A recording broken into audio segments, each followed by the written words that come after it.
The Holy Gospel according to Luke, the 18th chapter. Glory to you, O Lord. Then Jesus told them a parable about their need to pray always and not to lose heart. He said, "In a certain city there was a judge who neither feared God nor had respect for people. In that city there was a widow who kept coming to him and saying, 'Grant me justice against my opponent.' For a while he refused, but later he said to himself, 'Though I have no fear of God and no respect for anyone, yet because this widow keeps bothering me, I will grant her justice, so that she may not wear me out by continually coming.' And the Lord said, 'Listen to what the unjust judge says. And will not God grant justice to his chosen ones who cry out to him day and night? Will he delay long in helping them? I tell you, he will quickly grant justice to them. And yet, when the Son of Man comes, will he find faith on earth?'" The Gospel of the Lord. Praise to you, O Christ.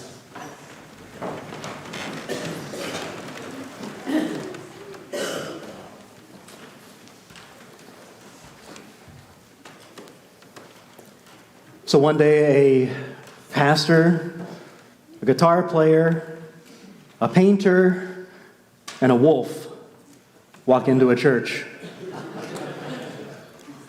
There's really not much more of a punchline to that, because that is what happened here yesterday with our 8th annual gathering event. And as you've heard, it's such an uplifting experience. Our guest, Dan Mears, the mascot for the Kansas City Chiefs, also known as Casey Wolf, he joined us to bring this fun, encouraging message of hope and trust in God. It would have been fun if he would have ziplined into the sanctuary, but I guess after the accident he told us about yesterday, I doubt he's doing that much anymore. Since a lot of people here attended the gathering yesterday, I'm guessing many of you, like me, still have his message swirling in your head. And so then in addition to that, yesterday, I spent a few days this past week down at the lake with many of my colleagues from around the Synod at our annual Fall Theological Conference, where we were gathering and fellowshipping together, learning and worshiping as the leaders in the Synod. The conference this year was advertised to us over the past few months with a theme of, "Let's unpack the Synod's mission statement." So I walked in thinking, all right, wake me up when it's over. But what it ended up being was the two guests who were there, a seminary professor who teaches New Testament, and a bishop from another synod who has a PhD in ethics. We witnessed them having a dialogue and then inviting us into thinking about and trying to answer the question of what is the gospel?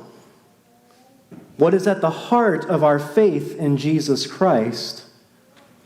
What makes doing this whole church thing matter at all? So I ended up staying awake much longer than I anticipated. And then now, today, we come together here and we get these readings. For weeks now, we've been hearing stories that have been complex, some have been confusing, and most have been challenging. And so today we hear about this persistent widow, or I guess some would refer to her as annoying and bothersome, and a judge who is described as being unjust, disrespectful, and having no fear of God. Great. And then on top of that gospel reading, we have the first reading, which comes from Genesis, where we had God who comes in the darkness and the cover of night to wrestle with Jacob. And when God doesn't prevail against Jacob, God becomes a sore loser and strikes Jacob on the hip, knocking it out of joint. But then finally offers Jacob a blessing so that God could get out of there before the dawn breaks in the morning. Again, great. Can we just talk about mission statements this morning and then take a nap instead of dealing with these readings? I don't know. With all these things swirling in my head, these readings, these events of this past week, a question comes up. Can all of these things help us see a little more clearly who we are, how we see ourselves in light of who God is? With apologies to those who were present at the start of the gathering yesterday, I wanted to take us back to the beginning. Genesis 1. You know how that goes, right? In the beginning, when God created the heavens and the earth was a formless void. Darkness covered the face of the deep, while a wind from God swept over the face of the waters. And God said, "Let there be light," and there was light. And then God saw that the light was good. You were there yesterday. I wanted the others to answer. Yes, good. God saw that it was good. And so the creation story goes on. As we know, God creates sky and earth and seas and plants and trees, sun, moon, and stars, creatures, wild animals, everything that creeps on the ground, and humans. And everything that God made, each and every day, God declared being good. We get to very good later. Someone already heard it. Then God rested, declared the Sabbath good as well, and so everything God made was good. So I will confess, last week in confirmation class, I took the 3 who will be confirmed this year. We met separately, and Pastor Kim led the confirmation class, and they talked about the creation story. And I asked her what she said, and she said that she asked the kids to name things that were good. And so that inspired me. And so yesterday at the gathering, I asked that same question. I did not credit Kim with that, sorry. But I said, what is something around us, or some things around us that are good? Because sometimes that feels like a difficult question, especially today we look around and it feels like nothing is good. But yet we know that there is still good out there. And so when Kim asked the question in confirmation, and when I asked it yesterday at the gathering, we heard all kinds of things: family, friends, changing seasons, rain, water, soil, the earth. On and on and on. I'm sure you all can think of something that is good. But then yesterday I said that there was one thing that I did not hear, at least out loud, that anyone would name as being good. And that is naming yourself as being good. I thought for a while maybe we were just being humble about it. Nobody wants to sit there and shout, "Me, I'm good, I'm good." But I had a feeling that maybe we weren't thinking of that. And I was reminded of that, inspired by that, by the conversations I had this past week. When Bible scholars and interpreters get really excited by something in the Bible, they start making up words to describe it. And when they get really, really excited, they make them up in Latin. And so this idea is called Imago Dei. Imago Dei. Imago in Latin means image. Dei means God. And this image of Imago Dei comes from verse 27 in the creation story, where it says, "So God created humankind in his image. In the image of God he created them. Male and female he created them." And that means that humans, you and I, were created in God's own image, and God said that image of God in you and I was very good. And I said that that's important because it tells us and reminds us of who we are, how we are God's beloved children, made in God's image and declared very good. And I've been wondering if we believe that, or if we have a hard time believing that, or maybe we believe it more about others than we do ourselves. Always feels like we think of ourselves as being unlovable and unforgivable and unable to reflect God's good creation. A conversation I had a couple weeks ago that still rings in my ears was somebody who said, "Pastor, it's not that hard for me to forgive others, but I can't forgive myself. I know what I've done and who I am, and I can't believe God is okay with that." And over again, I want to shout from the rooftops that you are lovable, you are forgivable, you are precious in God's sight.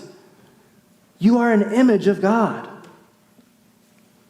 Yes, we are still human and can mess things up. We get caught up in the sin of the world. We are called to repent and turn back to God. We are called to ask for forgiveness.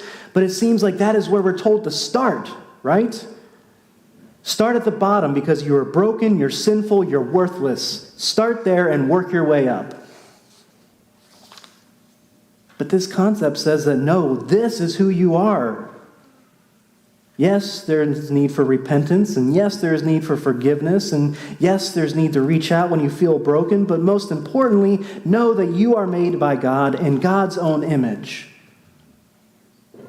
That resonated with me. I've had that in my head ever since the conference this past week. And then add on top of that this message that we heard yesterday from Dan Mears. Many of you may have known his story that after an accident he had from a stunt gone wrong as Casey Wolf trying to zip line into the stadium. He was in the hospital for 9 days, and he was telling us about this whole new level of trust in God that he has. He was reminded of the call to live an abundant life in the here and now, as Tom was saying earlier.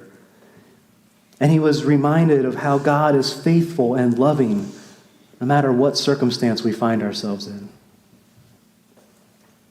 So then we get to today. We have today's gospel reading. We get another parable from Jesus. And Luke, the gospel writer, does not mince words as he tells his readers what this parable is about. And I wish he would do this more often and just tell us what these things are about. And he says this parable was about the need to pray always and not lose heart. A widow who was persistent in asking this judge for justice. That persistence reminds us of how, unlike the judge, God welcomes hearing our prayers and loves for us to be persistent in doing that because God is loving and God promises to bring out justice in our world. In today's Genesis reading, even though it sounds like God's a sore loser and takes a cheap shot at Jacob as they wrestle, the reminder again is that God welcomes that persistence. That persistence of Jacob wrestling with God, because after all of the wrestling, Jacob was granted what he asked for. He asked for a blessing. And God not only gave him a blessing, but God gave him a new name and a new future. That wrestling match means that we have not given up. When we find ourselves in that kind of wrestling match with God, we have not given up. And even though we may walk away from that experience limping, God promises to preserve our life. So who are we?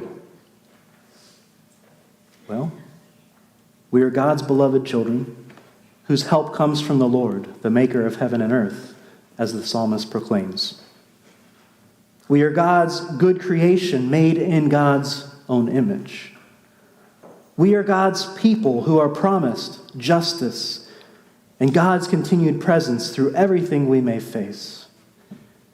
And through our persistence of believing and trusting and asking and praying, we know that God will be there.